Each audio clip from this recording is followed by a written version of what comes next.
फिर से वो यादगार रात जब देश ने तोड़ा था गुलामी का हाथ।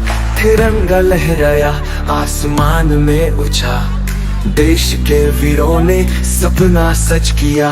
वंदे मातरम साथ सब गाए, आजादी का जश्न मिलके मनाए। दिल से बोल दो भारत है महान, सालों से ये चलता रहे ये वतन का ज्ञान।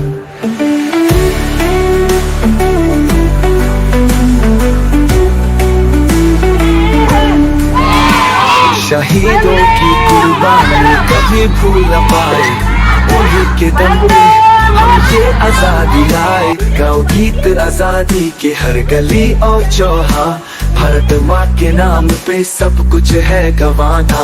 वंदे मातरम साथ सब गाए, आजादी का जश्न मिलके मनाए। दिल से बोल दो भारत है महान, सालों से ये चलता रहे ये वतन का ज्ञान।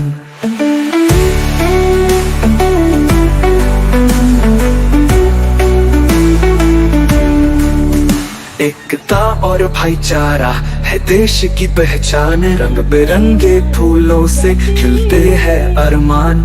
हर दिल में हो देश प्रेम, हर घड़ी हो अपना, आजादी के रंग में सब मिलकर रंग जाना।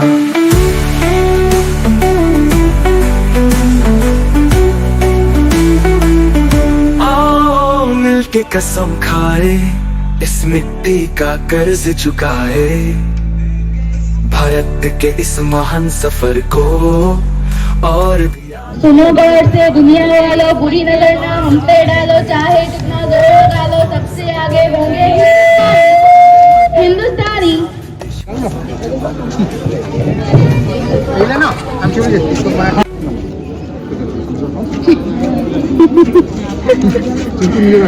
এই যে মা, এই সমস্যাটা খাও বেটা, তুমি আমাকে একটু বাইট দিয়ে দেবে, আমার ভালো লাগছে না এখন, খেতে মন করছে না সমস্যা।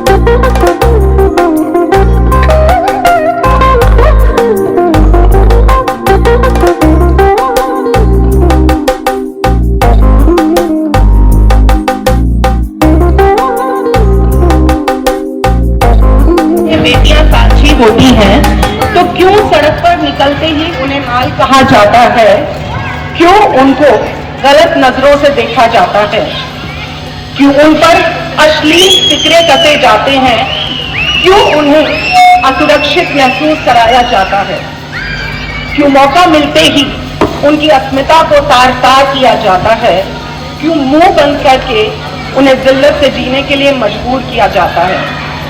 अगर बेटियां सांझी हैं तो क्यों नहीं उन्हें पूरा सम्मान दिया जाता है, क्यों नहीं उनको खुलकर सांस लेने दिया जाता है, क्यों नहीं सांझी होती उनकी असमत, क्यों नहीं सांझी होती उनकी खुशियों की किस्मत। তা আমরা ৭৮তম আমাদের জন্মদিন পালন করছি স্বাধীনতা দিবসের। খুবই ভালো লাগছে ফ্রেন্ড, সকাল থেকে সামনে এসে কথা বলা হয়নি বিকজ আমাদের সোসাইটির ফার্স্ট টাইম আমরা এনজয় করলাম। তা আমাদের তো ভীষণ ভালো লাগলো আজকের প্রোগ্রাম। তোমাদের কীরকম লাগলো ফ্রেন্ড জানিও। আজকে আমি ইচ্ছে করে ভিডিও স্টার্টিং থেকে একটুও কথা বলিনি, বললাম থাক যে প্রোগ্রামটা হচ্ছে একটু একটু করে ওটা দেখাই। আর চম্পককে না কালকে লাস্ট টাইমে একদম বলেছিলাম বেটা তোমাকে কিছু একটা করতে হবে, বলছে মা আমি তাহলে গান করে নিই। বললাম ঠিক আছে। তা আমরা খুবই হ্যাপি আর মানে ভীষণ প্রাউড ফিল করছি যে অ্যাটলিস্ট আমাদের মেয়ে না করে পেছনে যায়নি, তাই না বলো। আর চিম্পুরও কিন্তু কোনো প্রিপারেশন ছিল না, তাও স্টেজে চেপে পড়ে যেরকমভাবে ডান্সের স্টেপ দেখানো হচ্ছে ও ডান্স করছে।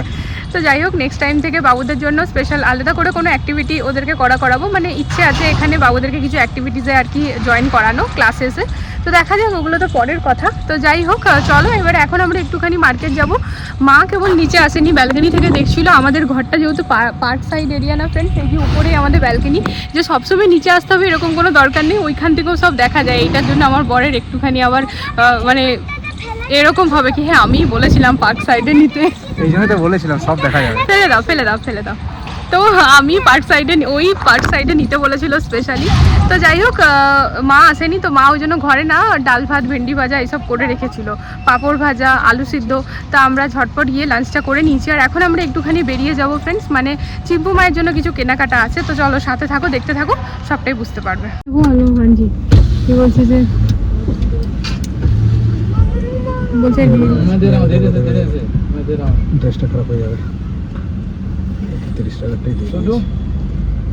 मत जोड़ दो गिर पड़ेगा ये तो दियो नीचे কোনটা ভালো লাগছে? আমি জানি না, তুমি বলো পিঙ্ক না হোয়াইট? আমি জানি না, তুমি বলো।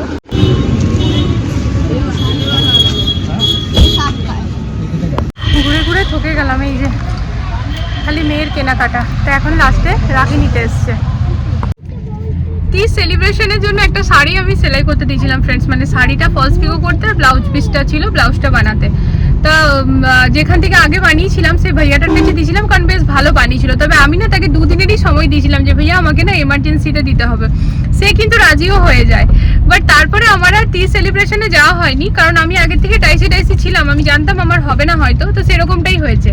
দিয়ে পরে কি হয়েছে না, অত এমার্জেন্সিতে অর্ডার দেওয়া যে ব্লাউজ আর শাড়ির ফলস পিকোটা, সেটা কিন্তু ভাইয়া আমাকে বানিয়ে 2বার ফোন করে বলেও দিয়েছে, কিন্তু আমার আর যাওয়া হয়নি। এবার না আমার নিতে যেতেও লজ্জা লাগছে, মানে কি বলবো, এই যে মিথ্যে কথা বলতে হলো।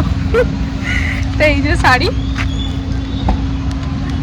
भैया बोलते साड़ी तो आपका गायब हो गया। मतलब ऐसे कैसे गायब हो जाएगा? मुझे हाँ इतना दिन हो गया, इतना दिन में थोड़े ना रहता है गायब हो गया। मतलब ऐसा नहीं है भैया, साड़ी दे दीजिए। तो एकदम सुंदर করে পুরো ভেতরে ভরে রেখেছিলাম না, वो तो पता ही आप लोग अच्छे से रखोगे। আমি বললাম भैया वो ना इमरजेंसी में वेस्ट बंगाल चली गई थी, इसलिए अभी आई हूँ। কি হলো, মুখটা এরকম থকা থকা করে রেখেছো কেন? টায়ার্ড হলে হবে। এটার ভিতরে আমি মাটি লাগা বাতাসা পেলাম। এদেরকে সকাল থেকে সামলাতে হচ্ছে, পুরো টায়ার্ড। কাকে সকাল থেকে সামলাতে হচ্ছে? কি আর নাম এক এক করে নাম নেওয়া যায় সবার। কার? না না, নামটা নিয়েই নাও, তুমি যখন বলেই দিলে অন ক্যামেরা। কাকে তোমাকে সামলাতে হচ্ছে। আমাকে কি সামলালে তুমি? এটা একটু ভুল করলাম, আমার পাজামাটাতে পকেট আছে, দিয়ে তো যা পাচ্ছ ভরে দিচ্ছ পাজামাটাতে। সকালে এয়ার ড্রপ এলো ভরে দিচ্ছ, থকে আছি। বাবা একটা এয়ার ড্রপ। চিম্পু আমি দরজা খুলছে, চিম্পু বলছে আমি খুলবো, আবার লাগাচ্ছে আবার খুলছে। চম্পক তো কোল্ড ড্রিঙ্ক খেয়ে গেলো 2 বোতল। এই তুমি চলো তো, তুমি চলো, কি ঝামেলা। যাই হোক শাড়ি পেয়ে গেছি, ঘরে গিয়ে ব্লাউজটা পরে দেখবো। ভালোই বানায়, ভালো বানিয়েছে, তবেই দিয়েছিলাম। তো এরপর আমার চুড়িদারের পিস রাখা আছে বেশ কয়েকটা, ওগুলোও দিয়ে দেবো।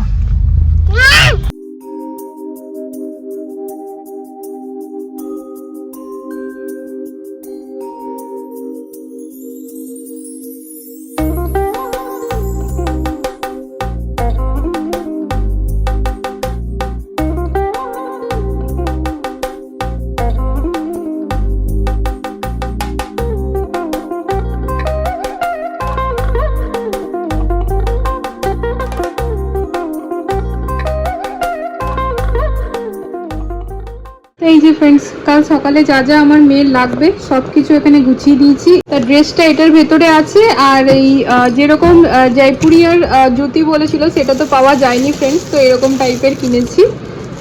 তো ব্যাস রেডি করবো ঝটাপট, সব হাতের সামনে করে রেখে নিয়েছি, শুধুমাত্র নেল পলিশটা এখন পরিয়ে দিই।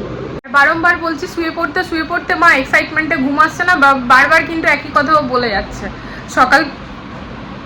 সকালবেলাতে আমার চাপ হয়ে যাবে, ওকে তুলে পরে করতে। যাই হোক একটুখানি বাইরে গিয়েছিলাম ফ্রেন্ডস, আবারও ওই ড্রেসটাই নিতে, কারণ প্রথমবার যেহেতু হয়নি প্রপার, তো আবার ওই ভাইয়াকে দিয়ে এসেছিলাম। তারা বলেছিল 1 ঘন্টা পর মানে ফোন করে দেবে। তো চা ঠা খেয়ে পরে আর ফোনটা করেছিল তখনই, দিয়ে পরে আমরা বেরিয়ে গেছিলাম নিতে। তো আসার সময় আজকে রাজকচুরি খেলাম একটুখানি, না আমাদের খুব একটা খিদে ছিল না, বাট আজকে যেহেতু 15 আগস্ট, তো ওটা না মানে বেশ ভালো লাগে দেখতে, কালারফুল খাবার এরকম মনে হয়। তো সেই কারণেই আমি আর বর ওখানে খেলাম, আর মেয়েদের জন্য স্যান্ডউইচ এনেছিলাম, বাবার জন্য ইডলি। তো তারপরে ওই একটুখানি সবাই মিলে কথা বলছিলাম, মানে বাকি আরও যারা আছে ফ্ল্যাটে আশেপাশে, মানে আমাদের ফ্লোরটাতে।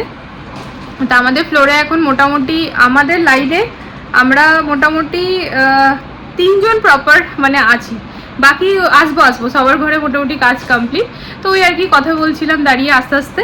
আর তারপরে ঘরে ঢুকে পড়ে ফটাফট রেডি হয়ে, তাও 10:30 বেজেই গেল। তো যাই হোক ফ্রেন্ড, সকাল থেকে ব্লগটা খুব একটা ভালোভাবে শ্যুট করতে পারিনি, মানে কখনো সামনে কখনো ব্যাক ক্যামেরা এরকমভাবে শ্যুট করেছি।